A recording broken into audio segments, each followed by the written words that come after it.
But Irvin Yalom, he's fun. Um, Still alive, as far as I know. One of my friends was friends of his. And that friend is still alive, even though he's 99 and can't stare at the sun anymore because he's blind. Which is really sad because he hasn't been on the internet, because you can't see. So he's assisted, however, by his 20-year younger wife, Nicole. As far as I think she's about 20 years younger. However, and he lives here in Anchorage. That's kind of neat. We used to have lots of time together. In fact, I used to think of him as my psychotherapist because he was a retired psychiatrist.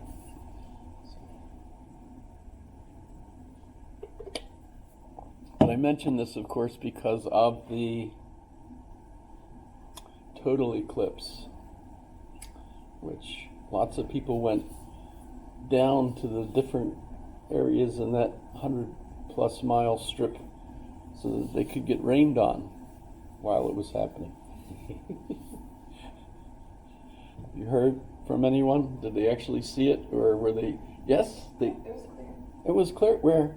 Around Texas and Oh, cool. Missouri. Yeah, I saw a bit of the eclipse on TV too.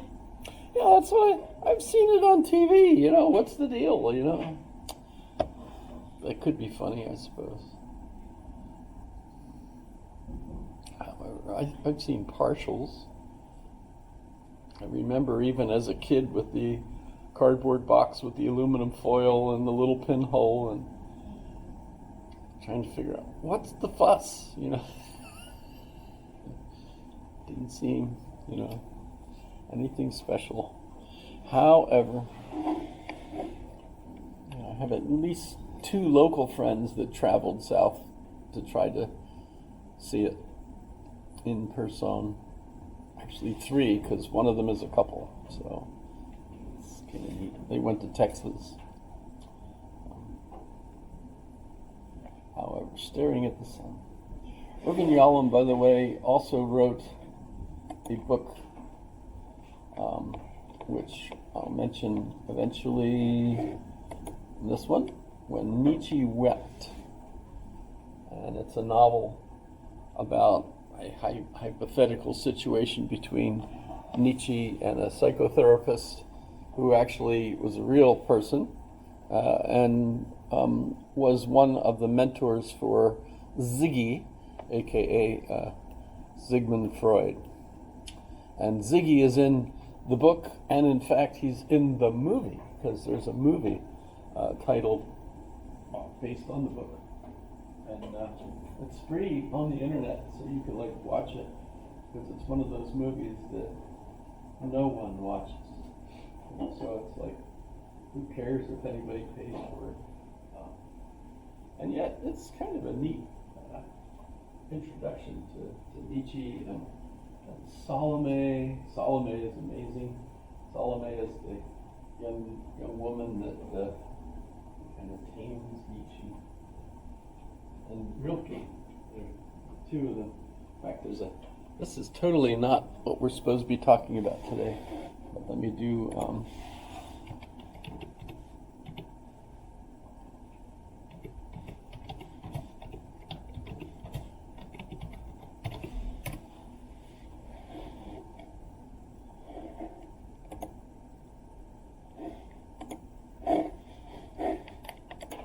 if you can see it or not. Shoot. There it is. Notice there's Nietzsche, Rilke, and Salome with a wit. Okay? That's interesting, perhaps. So, it's not my fault. It's just true. So you know. And that picture is so old, it really is real, right? Because you can actually trust an old picture. I don't know if you can trust new pictures anymore, however. So that's fun. All right, but we've got to get to actual business, because we're behind. Because we're supposed to be starting Kierkegaard today, but there's so much of Mill that I have to at least mention. We just talked about utilitarianism, as far as I recall. Didn't even cover his life or similarities to other people at the same time, because if you're a person of the zeitgeist, then you've got a lot of things in common with those who share the same zeitgeist. That's what it means, right? And some others that Mill is contemporary of includes Charles Dickens. Everybody's probably familiar with Charles Dickens, at least through The Christmas Carol, with Bah Humbug, Ebenezer Scrooge, kind of closely associated with such a weird miser that he doesn't allow even his own employees to thrive, which is actually dumb, because for an employer to have thriving employees is much better for the work environment than the contrary. So you're familiar with that, but Charles Dickens' entire interest seems in all his books that I'm familiar with to be focused on the conditions of the poor in London, especially. Oliver Twist, who also gets to be the young boy in a musical called Oliver, if you're familiar with that. But probably not, right? Anyone familiar with the musical Oliver? Oliver, Oliver, never before as a boy wanted more, etc. If you grew up with that, that's fun. You're familiar with it. But essentially, Charles Dickens is trying to improve the conditions for the poor. And why were the poor in such poor condition at the time? Well, they were moving to the urban environment for employment because they were losing their jobs in the countryside. And why? Why was that? Well, part of it is John Stuart Mill and his new logic. And I'll just go through my bullet notes here. Notice I mentioned Bentham. We talked about him. Calculus, the hedonistic calculus.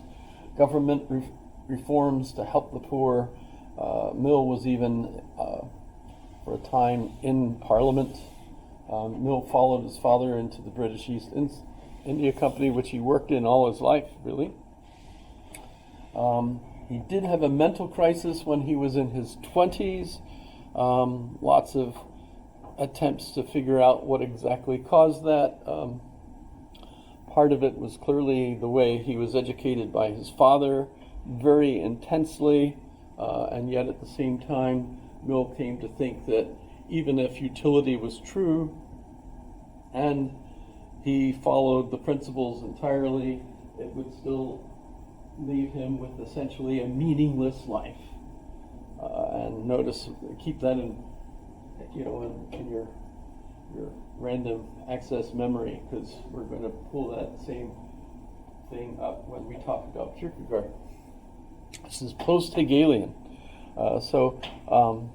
But his system of logic is really the first attempt to deal with induction, to give us new tools in inductive reasoning. Remember, I mentioned the Novum Organum that Francis Bacon wrote before the time of Shakespeare. Remember, you keep Francis Bacon linked to Shakespeare because some of us believe that Bacon was really the Shakespearean author that we are all familiar with through the plays, and not some uneducated actor named William Shakespeare, who was a real person, but might have been just the front for Bacon's writings. There are other folks that think there are other people that wrote it. Basically, that's because the smartest person in Shakespeare's house, by the way, was his wife. Everybody knows that, right? Because if you have a wife, she is clearly smarter than you are. That's usually all right, that's just my own personal thing. But Shakespeare's wife There's a book, of course.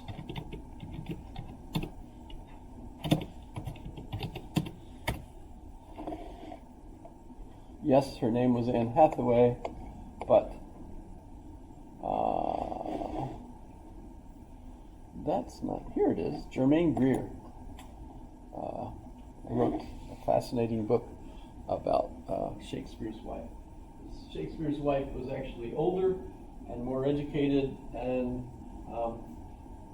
little interesting note, if you read Shakespeare, you notice that every single play, the woman is the strongest character.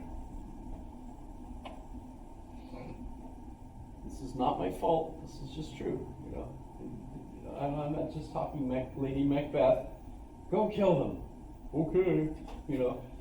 Sorry. It's not my fault. It's just true. Okay. Well, let's leave it at that. But have a look at this if you're. And Germaine Greer is quite the author as well. But so fascinating. So Francis Bacon gives us the Novum Organum, where he just points out that there's lots of things that hinder us from actually doing real science and using inductive reasoning, but he doesn't really give us tools.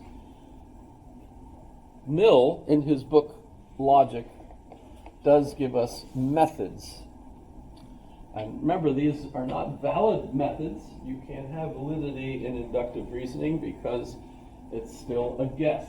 Validity gives us absolute certainty. If the premises are true, then the conclusion must also be false.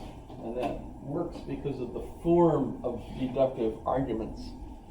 So that's just the opposite. Deductive, you know stuff, and that leads you to know further stuff that's logically implied by the stuff you already know. Inductive reasoning, you're studying things that you don't know, and as you study them, you can come to conclusions, general conclusions about things that, well, you could actually come to specific conclusions as well. People that have cancer have these symptoms, you have these symptoms, therefore you have cancer. So that's a specific conclusion as opposed to a general conclusion.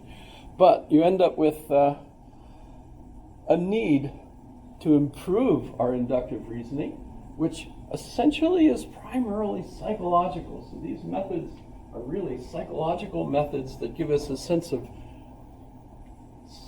assurance that this is a good way to think about this particular thing. And so one of these methods that Mill gives us is agreement. So if I've got a statistical thing up here and it says, okay, A, B, C, D, as long as I have A, B, whatever the other combination is, I'll get this effect. Wow, here's another case where I've got A, B. I don't have the exact same other characteristics, but I get this effect. And it seems like whenever I have both A and B, I'm going to get X, or whatever the effect that I'm concerned about. And so agreement, method of agreement, if you have the same things happening, that more than or less can point to a particular result. The method of difference. So whenever I don't have this, I don't get that result. Aha! So another way of thinking about really the same kind of thing. If I don't have both A and B, I don't get it. So that really makes it seem stronger, at least psychologically, that you need both A and B in order to get X, right? The joint method, obviously, this is just putting the two of those together, gives you an even stronger inductive way of arguing for you need A and B in order to get X. Concomitant variations, that's my funnest. I like that. Concomitant variations. That means as we're looking at a statistical thing, you see this all the time, of course, if you're on the internet watching economists talking about why is the economy so strong and yet Biden's getting so little credit for it, that kind of thing. Well, we've got this is job growth, and other things that seem to parallel that. But when it goes down, the other thing goes down. And so you get concomitant variations. Replicability and controls. At Mill's time, people still thought, I'm sure there are still people today that think this, that life is spontaneously generated. If you have the right circumstances, poof, instant mice. You know, a damp shirt and a food source, boom, you will have baby mice. They just show up. It's like magic, right? Mill said, well, let's put some controls over this. So we put a box over the shirt and food source that mice couldn't get into. And guess what? Even if you have a damp shirt and a food source, you don't get baby mice. It seems like there's something wrong here. You don't, poof, instantly have baby mice. You need parent mice to get baby mice. That's just kind of a necessity.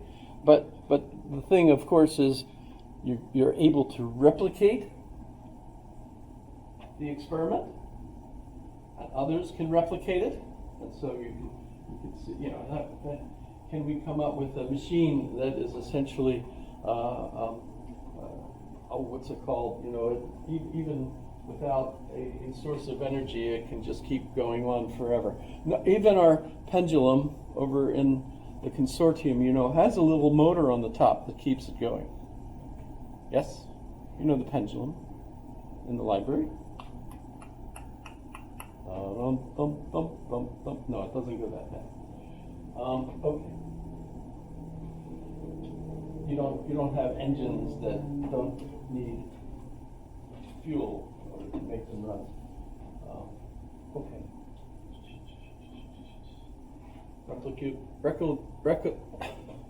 Replicability. We have lots of folks that come up and say that they've created a fusion engine. No, so many people have come up with these, and yet none of them have ever been replicable.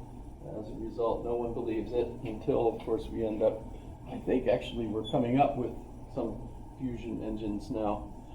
Littler ones that you can like put in a small town in Alaska and run all the electric power you need for the Air Force Base. And I thought they were going to do that, but no, they didn't. For some reason, they maybe the engine didn't work.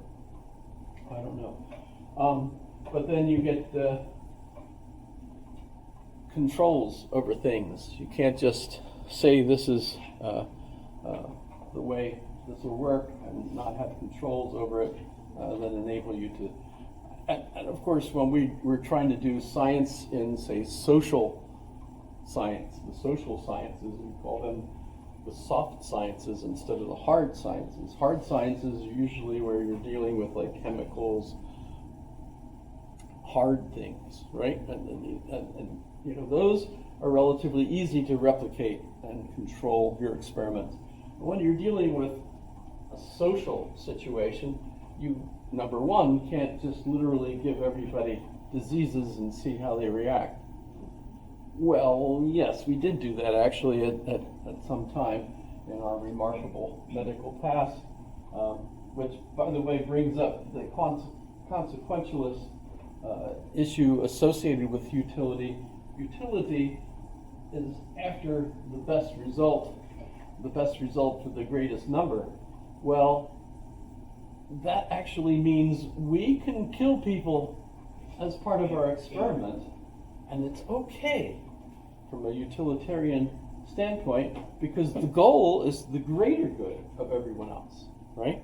By the way, Voldemort is clearly a utilitarian, the greater good. And Dumbledore was too for a while, if you're aware of. No one's interested in that. But, okay, so the Philadelphia experiments, I guess the most famous of this, where literally, I think 100 or so individuals were given, or discovered to have a sexually transmitted disease, and yet, and there was efforts towards a cure and so on. But these doctors deliberately left those individuals with the disease because they wanted to monitor the progress of the disease instead of helping them. That's kind of famous. And an example of utilitarianism and a problem with it. And at that point, I should actually kind of revisit. There's none on the ledge there because I keep moving them over here, where someone accumulated them all in one neat little place.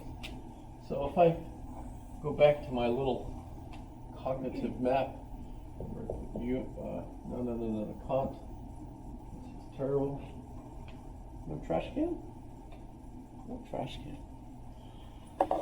Let's try this one. Yes. Kant up here. Mill down here. Hume over here.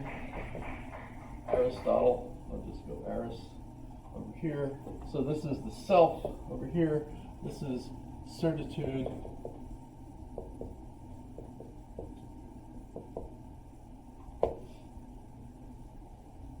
Uncertitude. Over here is utility. Everything is progressing. So what we know might not really be, knowledge yet. Let's find out what happens when we come up with a new and better hypothesis, and we might change our point of view. And this is the we. And so Kant, in his categorical imperative that we talked briefly about, argues that one of the things that's absolutely moral and a requirement is that we never treat an individual as a means to an end. In other words, give them syphilis and not treat them for it, right? Or know that they have syphilis and not treat them for it.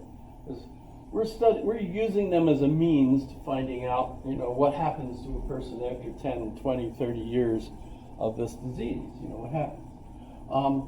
Kant says that's absolutely immoral. You can never, ever, ever do that. Utility, on the other hand, doesn't have categorical imperatives and instead thinks, in the end, we might learn so much from those 100 people that we'll end up being able to save millions